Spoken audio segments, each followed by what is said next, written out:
It's been very chilly over the past couple of days, definitely not feeling like spring in Oklahoma, not like mid-April, and we have not really had a severe weather season yet. Yes, we did have some strong to intense storms on Friday, but as far as any tornadoes, that just hasn't been the case, which is a good thing. Typically, as we head through March, we see about 4, about 11 in April, and that number usually doubles into May, but usually April and May are our stormiest months, and that just has not been the case, not just in Green Country, but across all of Oklahoma, especially out west, and that is why we continue to see those wildfire issues. Now, it's been a very late start to tornado season, and we are actually approaching records for the latest start.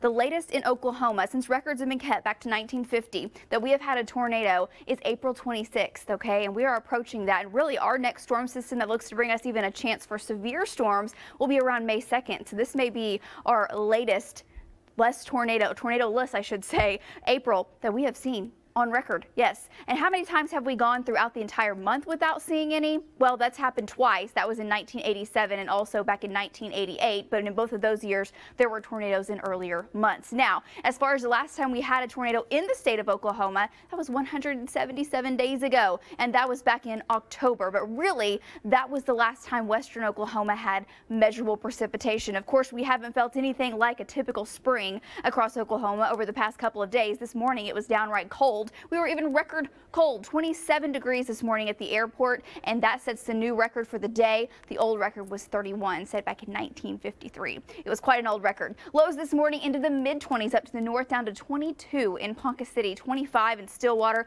30 degrees in Bristow, 30 in McAllister. It'll be very interesting to see what type of a role this plays on our vegetation. 29 in Gage and 36 degrees in Clinton. Not quite as cold down south of I-40, but still very chilly. Ardmore got a freeze this morning. We saw fire warnings in effect out to the west. Fire threat is high today. It will be much higher tomorrow. Now, our storm system is now off the east coast and another cold front coming through the Rockies. That system arrives tomorrow night into your Wednesday, and it's not going to be anything like the front we just had, okay? Temperatures right now are in the 50s and 60s, but we have beautiful sunny skies. It's in the mid and upper 80s down in southwestern Oklahoma. Winds are out of the south if you are west of I-35, but east of I-35, we've had a north wind that's slowly coming around now out of the east and southeast, but still on the light side. Now tomorrow, because the wind will be stronger, that fire threat grows back up to critical out west. It'll still be high across much of Green Country.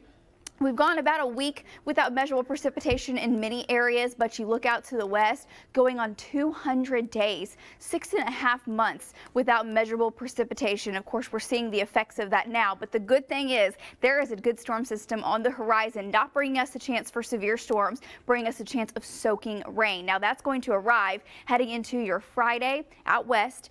Here in Green Country, it will arrive on Saturday. Most of Saturday looks rainy, even through the first half of the day on Sunday. Right now, it is beautiful, though. Don't have to think about rain. We don't have a cloud in the sky. It's gorgeous. 60 degrees, east wind at about 5 to 10 miles per hour. That very chilly air, though, still holding on around the Great Lakes. Midwest and over to the Ohio River Valley in the 30s right now, and we are warming up. We've got a nice warming trend on the way. This evening, temperatures will cool, though, down to about 59 by 8 o'clock, 57 by 10, and then overnight, not nearly as cold. Temperatures falling into the 40s and 50s tonight, and then tomorrow, here are your highs. Get ready. 80s on the way. 83 in Tulsa, mid and upper 80s out west, but it will be breezy. That south wind 20 to 30 miles per hour. We'll talk much more about our rain chances coming up for the end of the week, and also, are we done with the freezes? We'll answer that at 5 and 6 o'clock on News on 6. Make sure the very latest version of our app, always keep that handy. All you gotta do is go to newson6.com/connect.